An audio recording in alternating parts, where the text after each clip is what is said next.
नमस्कार। News state UP UK के digital platform में आप सभी का स्वागत है और मैं हूं आपके साथ आशिमा त्यागी। तो राहुल गांधी को लेकर जिस तरह से बयानबाजी हुई है मल्लिकार्जुन खड़गे की तरफ से पीएम मोदी को एक पत्र लिखकर उन मंत्रियों और उन नेताओं के खिलाफ कार्रवाई की बात कही गई थी, अब जिसका जवाब जेपी नड्डा की तरफ से दिया गया है। तो आपको बता दें कि जेपी नड्डा ने इस पत्र का जवाब देते हुए कहा है कि कांग्रेसियों ने पीएम मोदी को 110 से ज्यादा गालियां दी। राहुल गांधी को लेकर नड्डा खड़गे को जवाब देते नजर आए। तो कांग्रेस अध्यक्ष मल्लिकार्जुन खड़गे को भेजे जवाबी पत्र में बीजेपी के अध्यक्ष जेपी नड्डा ने कहा है कि स्वार्थ सत्ता में डूबी कांग्रेस की कथित मोहब्बत की दुकान में जो प्रोडक्ट बेचा जा रहा है वो जातिवाद का जहर है।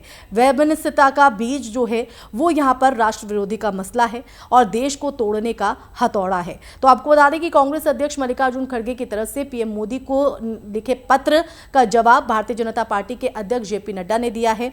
जेपी नड्डा ने उस पत्र में कहा है कि राहुल ने बार बार पीएम मोदी का अपमान किया, यहां तक कि सोनिया गांधी ने पीएम मोदी के लिए मौत का सौदागर जैसे शब्द का भी इस्तेमाल किया है। उन्होंने यह भी कहा कि कांग्रेस के नेताओं ने पिछले 10 सालों में पीएम मोदी को 110 से ज्यादा गालियां भी दी हैं। इससे पहले अगर खड़गे की बात करें तो पीएम मोदी को लिखे पत्र में केंद्रीय मंत्री रवनीत बिट्टू समेत उन कई नेताओं के खिलाफ कार्रवाई करने की बात खड़गे की तरफ से की गई थी, जिन्होंने राहुल गांधी को बयान दिए थे, राहुल गांधी के खिलाफ आपत्तिजनक और हिंसक बयान दिए थे। उनका यह कहना था कि ऐसे नेताओं के खिलाफ जो है कार्रवाई की जाए, कड़े कदम उठाए जाएं, एक्शन लिया जाए, जिस पर अब जेपी नड्डा ने यह जवाब दिया है। तो बीजेपी के अध्यक्ष जेपी नड्डा ने पत्र में जवाब देते हुए खड़गे को लिखा है कि आपकी तरफ से कही गई ये बातें सत्य से कोसों दूर है। ऐसा लगता है कि अपने पत्र में आप राहुल गांधी समेत नेताओं की करतूतों को या तो भूल गए हैं या फिर जानबूझकर नजरअंदाज कर रहे हैं। इसलिए इस मामले में मुझे लगा कि उन बातों का विस्तार के साथ आपके संज्ञान में लाया जाना चाहिए।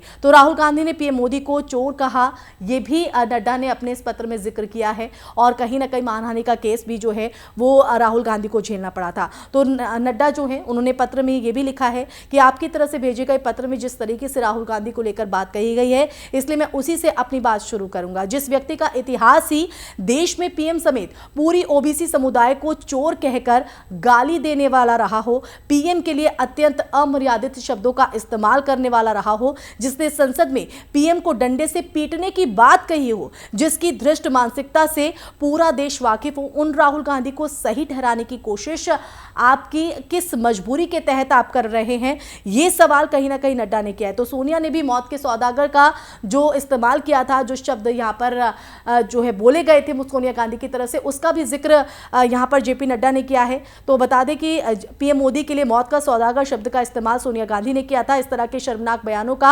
आपकी पार्टी के नेता महिमा मंडन करते रहे हैं। तब कांग्रेस क्या राजनीतिक सूचिता की बात करना भूल गई थी? यह सवाल जेपी नड्डा ने किया है। राहुल गांधी ने सरेआम मोदी की छवि खराब कर देंगे वाली बात भी कही थी। तो 10 सालों में 110 से ज्यादा गालियां दी गई, यानी कि अगर आप ये चीजें कर रहे हैं तो ठीक है, लेकिन अगर कोई और इस तरह के बयानबाजी करता है तो आप उस पर कार्रवाई की बात करते हैं। तो ऐसे में जेपी नड्डा ने खड़गे के इस पत्र का जवाब देते हुए सीधे तौर पर कहा है कि जब सूचिता की बात आपके लिए होती है तो शायद आप भूल जाते हैं, और राहुल गांधी को आप सही कैसे ठहरा सकते हैं जो खुद पीएम मोदी को डंडे से पीटने की बात कह चुके हों, ऐसे अमर्यादित शब्दों का इस्तेमाल कर चुके हों। अब ऐसे में बयानबाजियों का जो दौर है वो दोनों तरफ से चल रहा है। ये सियासी लड़ाई कहां जाकर रुकेगी, ये भी अपने आप में एक बड़ा प्रश्न चिन्ह है। इसी के साथ इस टॉपिक में फिलहाल के लिए बस इतना ही। नमस्कार। न्यूज नेशन अब व्हाट्सएप पर खबरों की ताजा अपडेट के लिए न्यूज नेशन के इस क्यूआर कोड को स्कैन करें।